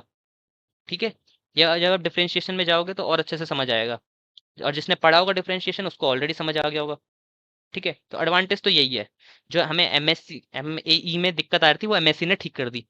बट एडवांटेज है तो डिसएडवांटेज भी होंगे, सिंपल सी बात है। अब बाकी दूसरा तो ये है कि सिंपल है। एडवांटेज क्या है इसका? सिंपल है, इजी है। ठीक है, कोई दिक्कत नहीं है, सिंपल सा तो है। एमएई की तरह ये बस स्क्वायर लग गया। अब डिसएडवांटेज क्या है? पहले तो नो सेम यूनिट। अब नो सेम यूनिट क्यों है? अब देखो, सपोज आपकी जो एक्चुअल था वो केजी में था, जो आपका प्रिडिक्टेड था वो भी केजी में था। ठीक है, केजी में था यहाँ पे। यहाँ पे मान लेते हैं कि जो आपका एक्चुअल और प्रिडिक्टेड है केजी में है, सपोज कर लो। बट जब ये स्क्वायर एरर निकाल रहा है तो ये स्क्वायर कर दे रहा है, ये नॉर्मली नहीं निकाल रहा। तो मतलब अगर इसने 3 - 2.5 किया तो आना क्या था? क्या चाहिए था? 0.5 kg। बट इसने 0.5 × 0.5 कर दिया, तो वो आ गया 0.25। तब वो केजी में नहीं रहा है वो। अब वो जो यूनिट है, जो हमने एमएससी निकाला, तो अब वो स्क्वायर हो चुकी है, वो स्क्वायर्ड यूनिट है अब। वो क्या है? अब स्क्वायर्ड यूनिट है, सेम यूनिट नहीं रही वो। अब वो केजी के अंदर नहीं है, वो कुछ अलग यूनिट बन चुकी है। अब वो कोई यूनिट है ही नहीं, मतलब कोई अलग यूनिट क्या बनी है? केजी थी, केजी को आपने स्क्वायर कर दिया, केजी को स्क्वायर करके कौन सी यूनिट बनती है ये बताओ पहले? नहीं बनती ना कोई यूनिट। बस, तो वही है कि मतलब जो आपकी एक्चुअल और प्रिडिक्टेड थी उससे अलग हो चुकी है आपकी यूनिट। ठीक है, तो मतलब आप ऐसे नहीं बोल सकते, जैसे मैंने पिछली बार में बोला ना कि आपका जो एमएससी आया है ये आया है 0.385। ठीक है, मतलब यहाँ पे आया था आपका 0.6 kg। ठीक है, एमए आया था आपका 0.6 kg। तो आप ऐसे बोल सकते हो कि जो एक्चुअल एक्चुअल केजी है और प्रेडिक्टेड केजी है उसमें 0.6 kg का फर्क है। मतलब मॉडल 0.6 kg इधर उधर जा रहा है एक्चुअल से। ठीक है, बट अब यहाँ पे आप ऐसे नहीं बोल सकते कि 0.385 kg इधर उधर जा रहा है, क्योंकि 0.385 kg में है ही नहीं। ठीक है, ये बोलना चाह रहा हूँ मैं। और दूसरा, नॉट रोबस्ट टू आउटलायर। अब आउटलायर्स ने क्या दिक्कत कर दी, वो देखो। अगर कोई आउटलायर था आपके डेटा में, तो इसने उसको भी स्क्वायर कर दिया, तो मतलब वो आउटलायर पहले से जितना आउटलायर था, स्क्वायर करने के बाद तो वो और भी बड़ा आउटलायर बन गया। ठीक है, मतलब अगर इन शॉर्ट अगर मैं बोलूँ, आपके पास डेटा ऐसा कुछ है, 2, 3, 4 एंड 100, तो आपका ये 100 आउटलायर है, आपको पता है। ठीक है, आपने स्क्वायरिंग की, क्योंकि क्या कर रहे हैं, एमएससी में हम स्क्वायर कर रहे हैं ना यहाँ। एग्जाम्पल के लिए दे रहा हूँ बस, 2 का स्क्वायर करके 4 आया, 3 का स्क्वायर करके 9 आया, 4 का स्क्वायर करके 16 आया। 100 का स्क्वायर करोगे क्या आएगा?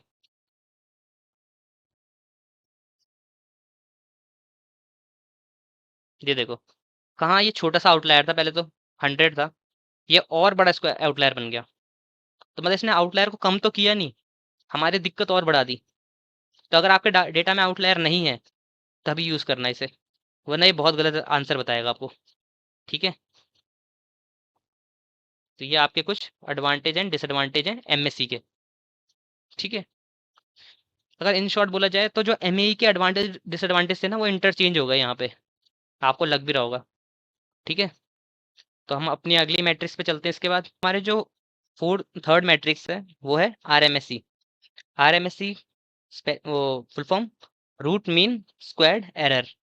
ठीक है, मैं सेम डेटा सेट ले रहा हूँ, वही वाला एक्चुअल प्रिडिक्टेड वाला। ठीक है, जो इससे पिछले वाले में लिया था, पर इसका फॉर्मूला भी कुछ अलग नहीं है।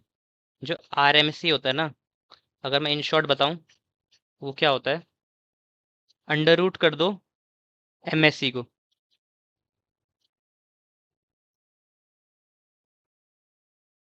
मतलब जो आपने स्टेप स्टेप अब तक एमएससी में फॉलो किए थे, ये सारे इनको जो आप आया, आखिरी में क्या है आपका 0.385, आपने यहाँ तक एमएससी निकाला, आप वही स्टेप सारे यहाँ पे करना।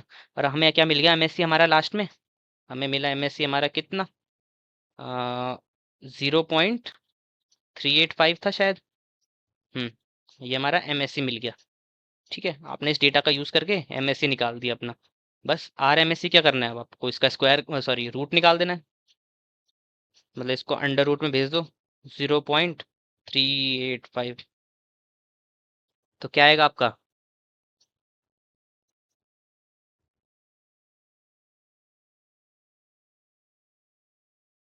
0.620। देखो कितना इजी सा था, इसमें कुछ था भी नहीं इसमें।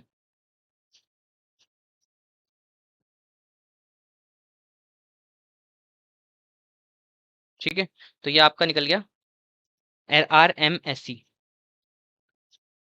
सिंपल सा था। अब इसके भी एडवांटेज डिसएडवांटेज देख लेते हैं, बाकी सारे स्टेप तो सेम ही थे इसमें। अब ये आपके लिए एक तरह से मसीहा की तरह आया है आपके लिए। ठीक है,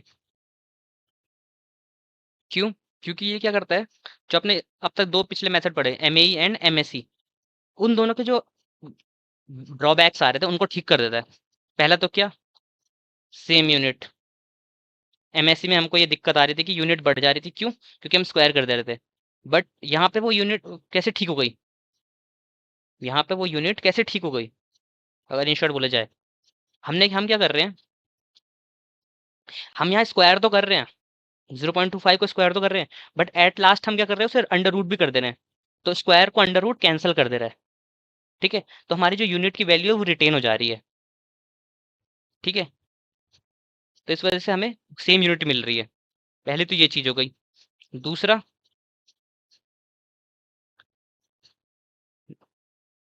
डिफरेंशिएबल एट जीरो। ठीक है, डिफरेंशिएबल एट जीरो, क्यों? क्योंकि देखो स्क्वायर फंक्शन तो यहाँ पे भी लग ही रहा है, आर एमएससी में देखोगे, है तो एमएससी, एमएससी का कंसेप्ट ले रहा है, तो बस डिफरेंशिएबल एट जीरो है। क्यों? स्क्वायर फंक्शन तो था ही इसके अंदर, क्योंकि एमएससी का यूज कर रहा है ना, इन शॉर्ट अगर मैं बोलूँ, तो बस यही रीजन है। ठीक है, और बाकी तीसरा तो वही है कि सिंपल एंड ईजी तो है ही है हमारे लिए ऑलरेडी, है ना। अब बस एक दिक्कत इसके साथ आती है, सिंपल एंड ईजी तो है ही, इसके साथ एक दिक्कत वही है जो एमएससी के साथ है कि सेंसिटिव है आउटलायर को लेके, या बोल सकते हैं नॉट रोबस्ट टू आउटलायर। ठीक है, आउटलायर बहुत बड़ा इफेक्ट कर सकते हैं इसे। क्यों? क्योंकि अंदर तो स्क्वायर है ही उसके। ठीक है, और आउटलायर स्क्वायर से बढ़ जाएंगे, वही रीजन जो इससे पिछले वाले में पढ़ा ना, सेम रीजन कि अगर 2, 3, 4 एंड 100 है, तो अगर हम इसको स्क्वायर करेंगे तो कितना, 4, 9, 16, और ये बन जाएगा सीधा 10,000। ठीक है, तो मतलब कितनी बड़ी जंप आ गई, आउटलायर क्या हो गया,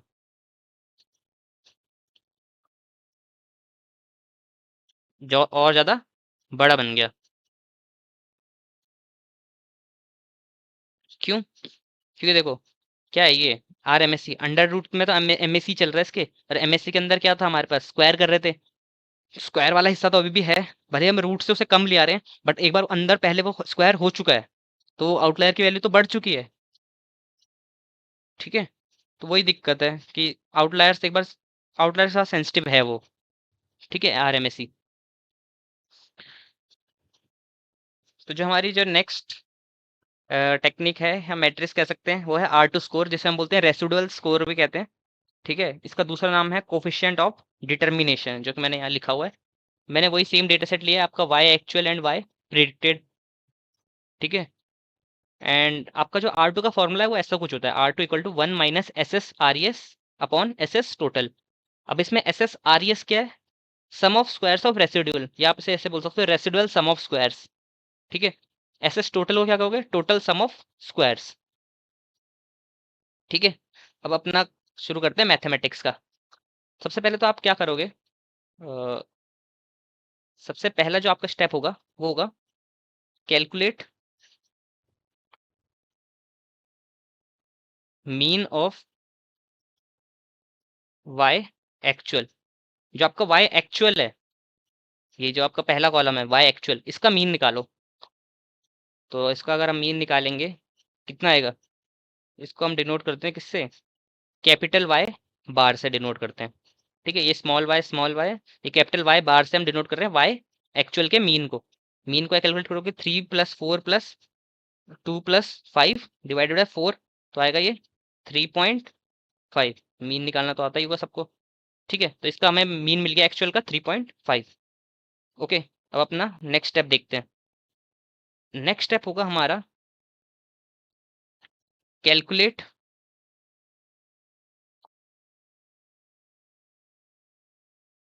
okay SSRES, residual sum of square calculate करेंगे अब। ठीक है, जो कि इस फॉर्मूले में यहाँ पे SSRES दिख रहा है, इसको कैलकुलेट करते हैं अब। इसको कैलकुलेट करने के लिए क्या करोगे आप, SSRES,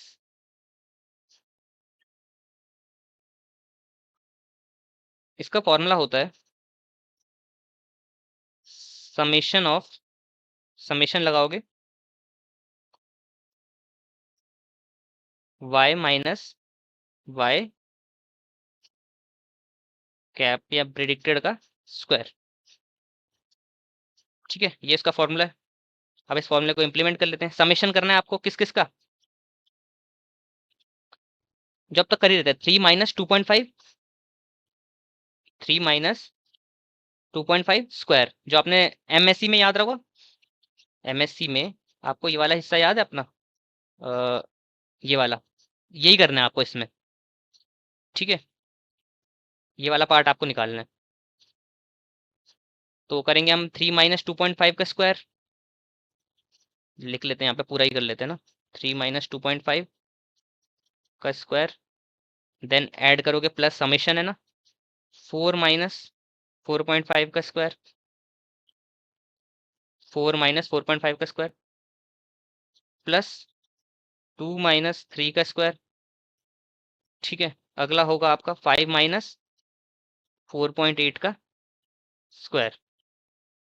इनको कैलकुलेट करो, मतलब आपने क्या किया, एक्चुअल से प्रिडिक्टेड को माइनस किया और स्क्वायर किया और जोड़ दिया। ठीक है, इन शॉर्ट ये कर रखा है। ठीक है, और इनको कैलकुलेट करके आएगा आपका, निकालोगे तो ये आएगा अप्रॉक्स आपका 1.5 54 1.54, ठीक है, ये आपका आएगा 1.54। अब थर्ड स्टेप क्या होगा आपका, कैलकुलेट, एक बार कैलकुलेटर में देख लेना कि सही आया नहीं आया। अब आपको अगला निकालना है S S total, S S R S निकाल दिया, एस एस टोटल निकालो। अब एस एस टोटल क्या होगा आपका,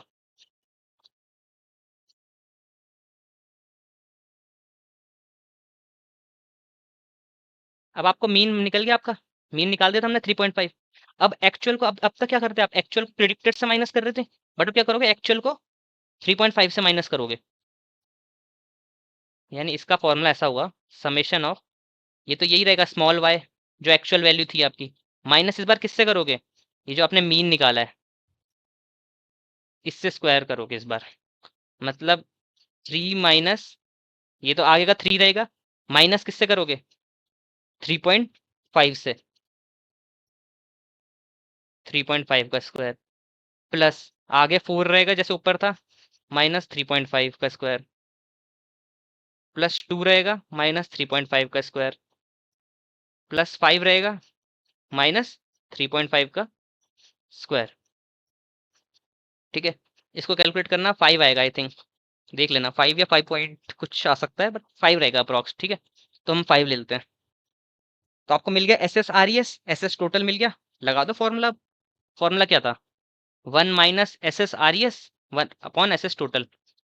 तो हम निकालेंगे R2 स्कोर, निकाल रहे ना, तो R2 score equal to, R2 score equal to 1 - S S R E S, कितना आया 1.54, 1.54 डिवाइडेड बाय कितना 5, कैलकुलेट करोगे तो यह आएगा आपका 1 - 0.308, और आपका जो ओवरऑल R2 स्कोर आएगा वो आएगा 0.692। अब R2 स्कोर में एक चीज चेंज है, अब तक आप क्या कर रहे थे, वैल्यूज को कम करने की कोशिश कर रहे थे, कम करने की कोशिश कर रहे थे, है ना।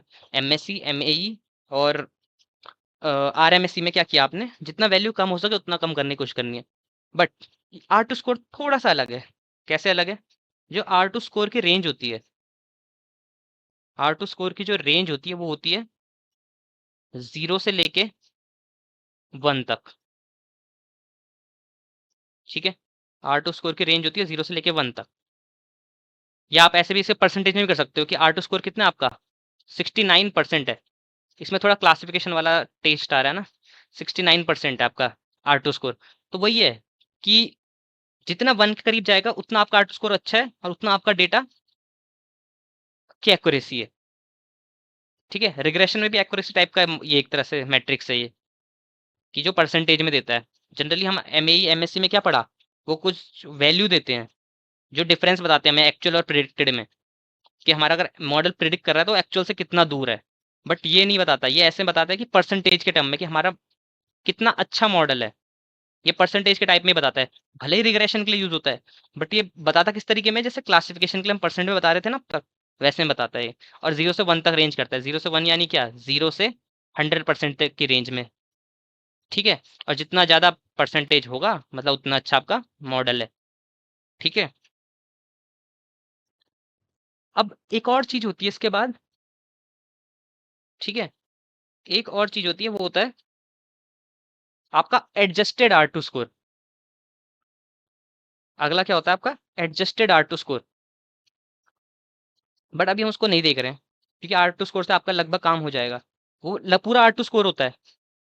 ठीक है, बस एक एक्स्ट्रा वेरिएबल जुड़ जाता है उसमें, एक कांस्टेंट होता है वो जुड़ता है उसमें बस, बाकी कुछ चेंज नहीं है। आप गूगल पे जाके देख सकते हो एडजस्टेड R2 स्कोर कैसा होता है। ठीक है, बस अगर अगर R2 स्कोर समझ आ गया तो एडजस्टेड R2 स्कोर क्या है, नाम ही R2 स्कोर है तो समझ आ जाएगा। अब इसके एडवांटेज डिसएडवांटेज देख लेते हैं। Advantage and disadvantage.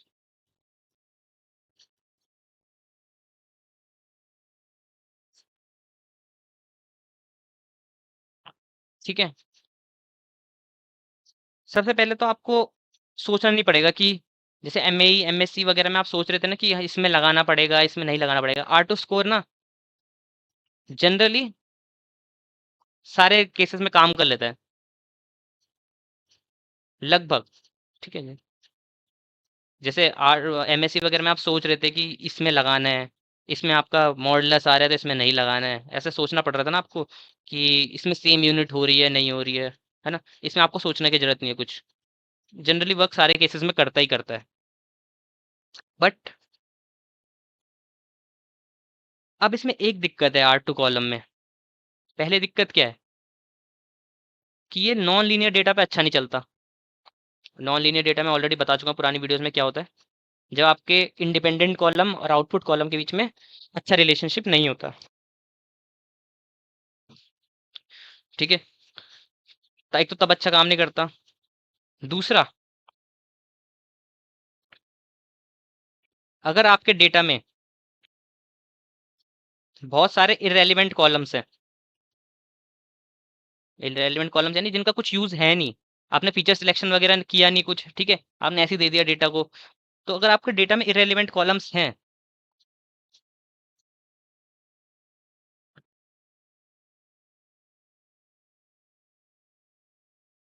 तो वो क्या करता है, आर टू स्कोर है ना जो,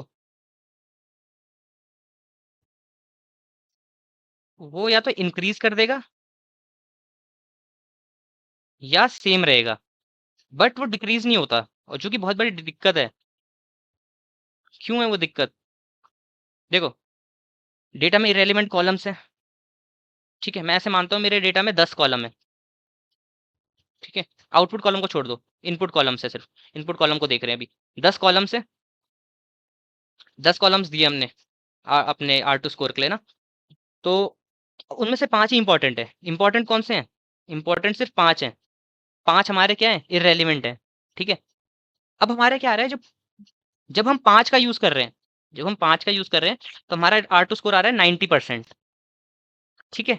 और जब हम 10 का यूज कर रहे हैं, जब हम यूज कर रहे हैं कितनों का, 10 का यूज कर रहे हैं, तब हमारा आर टू स्कोर आ रहा है 91%। या 91% या 90% ही आ रहा है, बड़ा भी नहीं, या तो बड़ा नहीं या तो सेम ही रहा, ठीक है। थोड़ा सा बढ़ भी गया और या तो सेम रहा, ऐसे केस हो रहा है, बट डिक्रीज नहीं करता आर टू स्कोर। वो बड़ी दिक्कत है, ठीक है। जनरली क्या होना चाहिए था, अगर आपको कोई इरेलीवेंट कॉलम हो रहे तो आपकी एक्यूरेसी घटनी चाहिए, बट आर टू स्कोर की नहीं घटती एक्यूरेसी, ठीक है। तो यही दिक्कत है इसके साथ कि अगर डेटा में इरेलीवेंट कॉलम्स है तो अच्छा परफॉर्म नहीं कर पाएगा, ठीक है। तो ये दिक्कत है इसके साथ। और बाकी एक और है कि थोड़ा सेंसिटिव भी आउटलायर्स को लेके, आउटलायर्स को लेके सेंसिटिव है आर टू स्कोर भी, ठीक है। एक और चीज यहाँ पे ऐड कर लेते हैं, डिसएडवांटेज में यही, ओके, सेंसिटिव है आउटलायर्स के लिए, बट अच्छा मेथड है। सेंसिटिव तो है आउटलायर्स को लेके, बट ठीक है।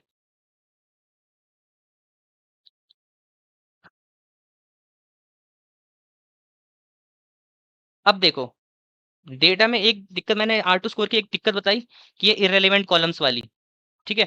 ये जो आपकी इरेलीवेंट वाली कॉलम्स वाली जो दिक्कत है ना, वो सॉल्व होती है एडजस्टेड आर टू स्कोर में।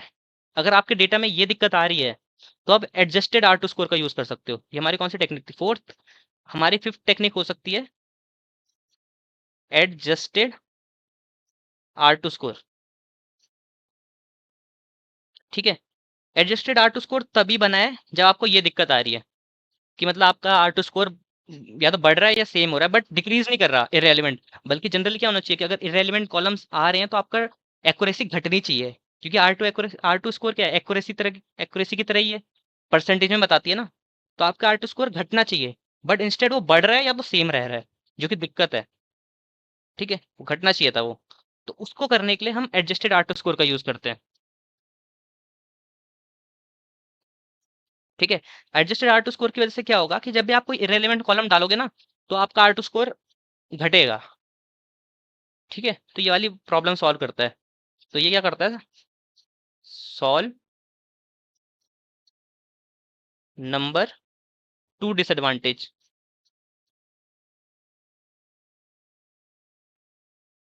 Of R two score method. कि जो नंबर 2 डिसएडवांटेज मैंने बताया यहाँ पे, ये वाला डेटा हैज़, ठीक है, इसको सॉल्व करता है। अब इसका अगर फॉर्मूला देखा जाए, फॉर्मूला इसका आप अप्लाई खुद कर लेना, बस मैं यहाँ पे फॉर्मूला बता देता हूँ।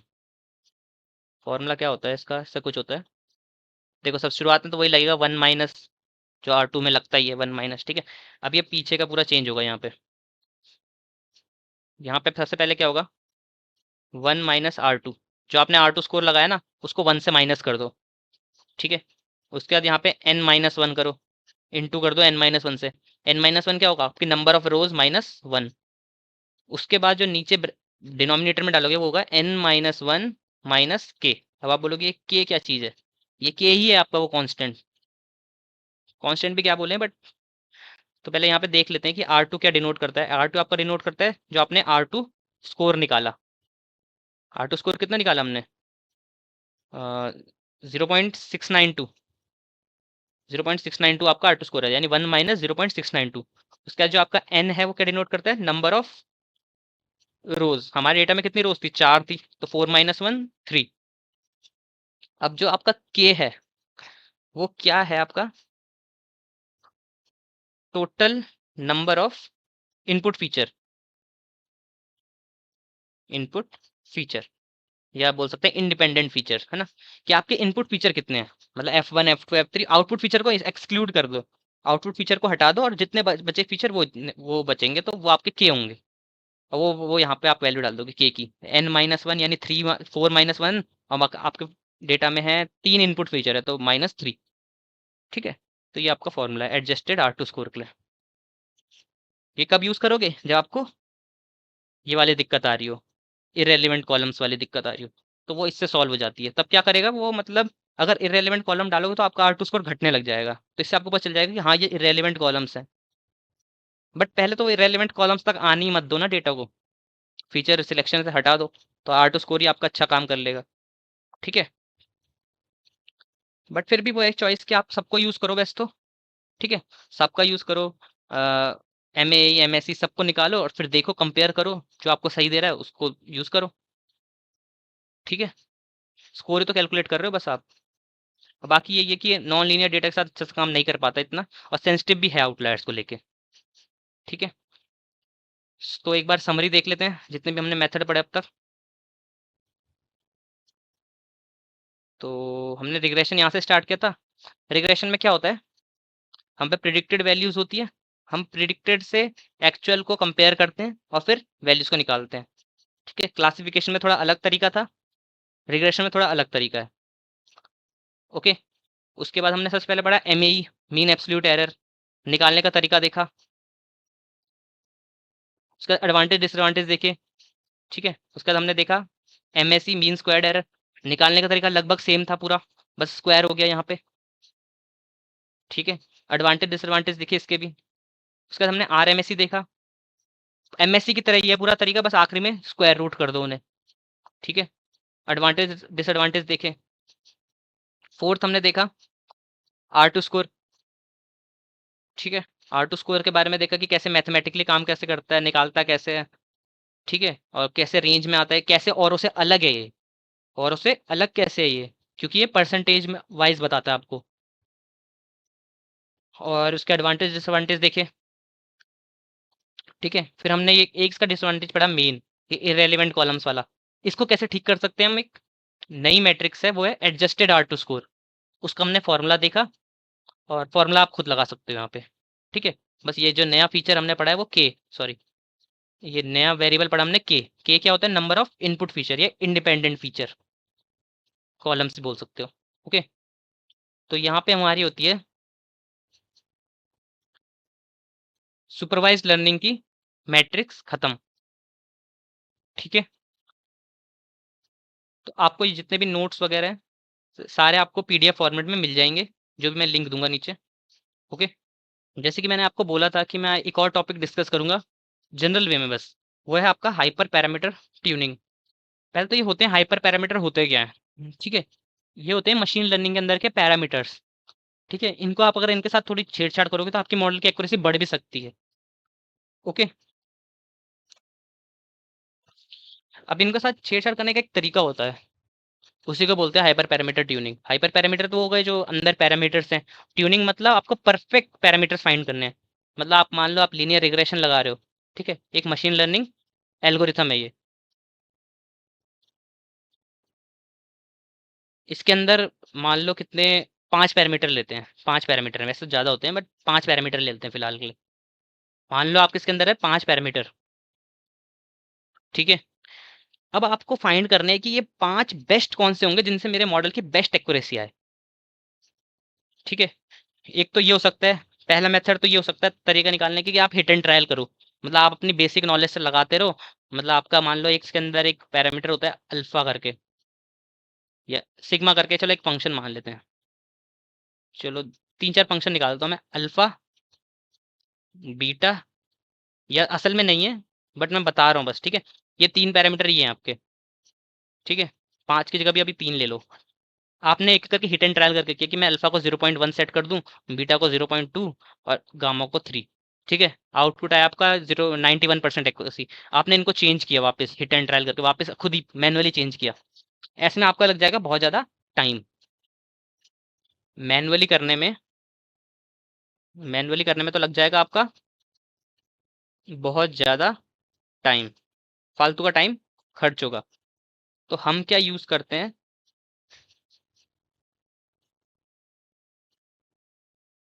लाइब्रेरी का यूज़ करते हैं। किसका? साइकिट लर्न,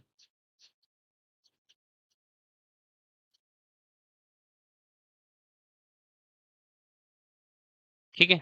साइकिट लर्न का यूज़ करेंगे हाइपर पैरामीटर ट्यूनिंग के लिए। हाइपर पैरामीटर ट्यूनिंग भी कितने टाइप्स की होती है? 2 टाइप्स की होती है। वो 2 आपके टाइप कौन से हैं? आपके टाइप हैं वो, पहला है ग्रिड सर्च, दूसरा है रैंडम सर्च, ठीक है। ये ये 2 आपके मेथड्स हैं सर्च करने के लिए, बेस्ट पैरामीटर फाइंड करने के लिए, grid search and random search. अब देखो, ग्रिड सर्च होता है स्लो बट एक्यूरेट, ये होता है fast but not much accurate. अब इससे आप क्या समझ रहे हो मतलब? अब देखो ग्रिड सर्च क्या करता है ना, आपका ना लूप चलाता है। कैसे? अभी एक लिए मैं 5 की जगह क्या लेता हूँ, 3 पैरामीटर ले लेता हूँ, ठीक है, ताकि समझाने के लिए। 3 ही पैरामीटर है आपके पास, यही है अल्फा बीटा गामा, 3 पैरामीटर है आपके पास, ठीक है, अल्फा बीटा गामा। तो ये करेगा, अल्फा को जितनी वैल्यूज है अल्फा की पॉसिबल वैल्यूज, आपने एक बता दिया कि 0 से लेके 1 तक चलाओ, 0.1, 0.2, 0.3, 0.4, 0.5 एंड सो ऑन। बीटा के लिए भी सेम, गामा के लिए भी सेम। तो क्या करेगा, पहले ये अल्फा 0.1 लेगा, बीटा 0.1 लेगा, गामा 0.1 लेगा, चलाएगा, एक्यूरेसी निकालेगा, ठीक है। फिर इसका क्या लेगा, अल्फा 0.1 लेगा, बीटा 0.2 लेगा, गामा 0.2 लेगा। मतलब जितने पॉसिबल आपके कॉम्बिनेशन बन सकते हैं अल्फा बीटा गामा में, उतने पॉसिबल कॉम्बिनेशन मिला के सबको एक एक करके निकालेगा, और उसको जो बेस्ट एक्यूरेसी मिलेगी वो आपको शो करेगा, और वाला मॉडल आपका स्टोर हो जाएगा, ठीक है। जिन बेस्ट पैरामीटर्स पे आपको बेस्ट एक्यूरेसी मिलेगी, मतलब अल्फा बीटा गामा की जिन वैल्यूज पे आपको बेस्ट मॉडल मिलेगा, वो आपका मॉडल बन जाएगा, ठीक है। अब तो यहाँ तो देखो 3 है बस, ये अल्फा बीटा गामा, और तब भी देखो कितने सारे कॉम्बिनेशन बन रहे हैं, 0.1, 0.1, 0.1, तीनों में। ये आपका एक कॉम्बिनेशन बन गया। अगला कॉम्बिनेशन तो है 0.1, 0.2, 0.2, दूसरा कॉम्बिनेशन बन गया। ऐसे कंपेयर करते रहो, 0.1, 0.3, 0.3, तीसरा कॉम्बिनेशन बन गया। कितने सारे कॉम्बिनेशन बन सकते हैं, ठीक है। अगर निकालने पे आओगे तो 100, 200, 300 कॉम्बिनेशन बन जाएंगे इनके। अगर आपने परमिटेशन कॉम्बिनेशन मैथ से पढ़ा होगा तो वहां से आप कॉम्बिनेशन निकाल सकते हो ना। तो वैसे कैलकुलेट करोगे तो 200-300 कॉम्बिनेशन, लेकिन आप प्रैक्टिकली भी देखोगे, समझ रहे हो कि बहुत सारे कॉम्बिनेशन बन रहे हैं, ठीक है। तो ग्रिड सर्च ऐसे काम करता है कि मतलब जितने पॉसिबल पैरामीटर कॉम्बिनेशन बन सकते हैं सबको एक एक चला के देखेगा जो आपने दिए होंगे। रैंडम सर्च कैसे करता है? रैंडम सर्च क्या करेगा, आप जितने कॉम्बिनेशन बन रहे हैं ना, कोई भी 10 उठा लेगा उनमें से रैंडमली कॉम्बिनेशन, और उनका कैलकुलेट करके जो उनमें से उन 10 में से बेस्ट होगा उनको निकाल के दे देगा। ऐसे करता है। 10 या आप वो सेट कर सकते हो कितने निकालने हैं आपको, ठीक है। 20 निकालो तो वो क्या करेगा, जैसे अगर 200 कॉम्बिनेशन है उनमें से 20 उठाएगा, उन पे चलाएगा। सोचो 200 पे चला रहे हो आप और 20 पे चला रहे हो, 20 वाला फास्ट होगा ना, मतलब जल्दी निकाल देगा, बट 20 वाला उतना एक्यूरेट ना हो, क्योंकि क्या पता उसने जो बेस्ट कॉम्बिनेशन है उसको रैंडमली सिलेक्ट किया ही ना हो। ये रैंडमली सिलेक्ट करेगा उन 200 में से 20, ठीक है ना। 200 कॉम्बिनेशन से 20 कॉम्बिनेशन रैंडमली सिलेक्ट करेगा, बट क्या पता इसने वाला कॉम्बिनेशन सिलेक्ट ही ना किया हो जो बेस्ट हमें रिजल्ट दे रहा है। बट ग्रिड सर्च तो क्या है, सारे 20 200 के 200 पे चलाएगा, तो उसे तो कंफर्म मिल ही जाएगा ना वो एक्यूरेट वाला आपका। तो वही है। बट ग्रिड सर्च काफ़ी टाइम लेगा और कंप्यूटेशनली एक्सपेंसिव भी होता है, बहुत ज़्यादा टाइम लगता है इसे चलने में, ठीक है। तो अगर आपको फास्ट प्रेफर करना है तो रैंडम सर्च करो, और एक्यूरेट प्रेफर करना है तो ग्रिड सर्च करो, ठीक है। अब ये जो चीज़ें हैं हम पढ़ेंगे जब प्रैक्टिकल इम्प्लीमेंटेशन करेंगे एमएल मॉडल्स का, या जब ऐप बनाएंगे ना उनका, तब हम यू यूज़ करेंगे, क्योंकि तब हमें एक बेस्ट मॉडल चाहिए ना, क्योंकि हम एक वेब ऐप बना रहे हैं। तो तब मैं इसका आपको प्रैक्टिकल इम्प्लीमेंटेशन दिखाऊंगा। ग्रिड सर्च से भी देखेंगे, रैंडम सर्च से भी देखेंगे, दोनों से, ठीक है। बट अभी के लिए बस मैंने आपको एक जनरल वे में बता दिया कि साइकिट लर्न का यूज़ करने वाले हम, कितने टाइप के होते हैं, ग्रिड सर्च होता है, रैंडम सर्च होता है, और क्यों यूज़ होते हैं, कब यूज़ होते हैं, ठीक है। इन शॉर्ट एक समरी देता हूँ। एक मॉडल के आपको बेस्ट पैरामीटर, या आपको वैसे बोलो तो बेस्ट मॉडल फाइंड करना है आपको, एकदम आपका एकदम मोस्ट एक्यूरेट मॉडल होना चाहिए वो। अगर लीनियर रिग्रेशन निकाल रहे हो तो लीनियर रिग्रेशन आपका बेस्ट होना चाहिए, फिर वो उसके बेस्ट पैरामीटर होने चाहिए वो, उसके लिए हाइपर पैरामीटर ट्यूनिंग करते हैं, ठीक है। जो ये आपके पैरामीटर्स होते हैं अल्फा बीटा गामा, जो भी लीनियर रिग्रेशन के अंदर आते हैं, इन्हीं को हाइपर पैरामीटर बोलते हैं, और ट्यूनिंग मतलब आप इनको बेस्ट फाइंड कर रहे हो, ओके। तो यही थे आपके दो टॉपिक्स जो आज कवर करने थे हमने, ML matrix and hyper parameter tuning. Practical हम दोनों का देखेंगे बाद में जब हम एमएल के अंदर घुसेंगे, क्योंकि मैं एक्यूरेसी एक्यूरेसी या हाइपर पैरामीटर ट्यूनिंग का प्रैक्टिकल कैसे दिखा सकता हूँ जब तक हमने एमएल ना पढ़ी हो, क्योंकि दोनों एमएल से कोरिलेटेड है, ठीक है। अगली वीडियो में हम अपना पहला मशीन लर्निंग एल्गोरिथम शुरू करेंगे, जो कि है लीनियर रिग्रेशन। उसका मैथमेटिकल इंट्यूशन देखेंगे, प्रैक्टिकल इम्प्लीमेंटेशन देखेंगे, ओके। Thank you.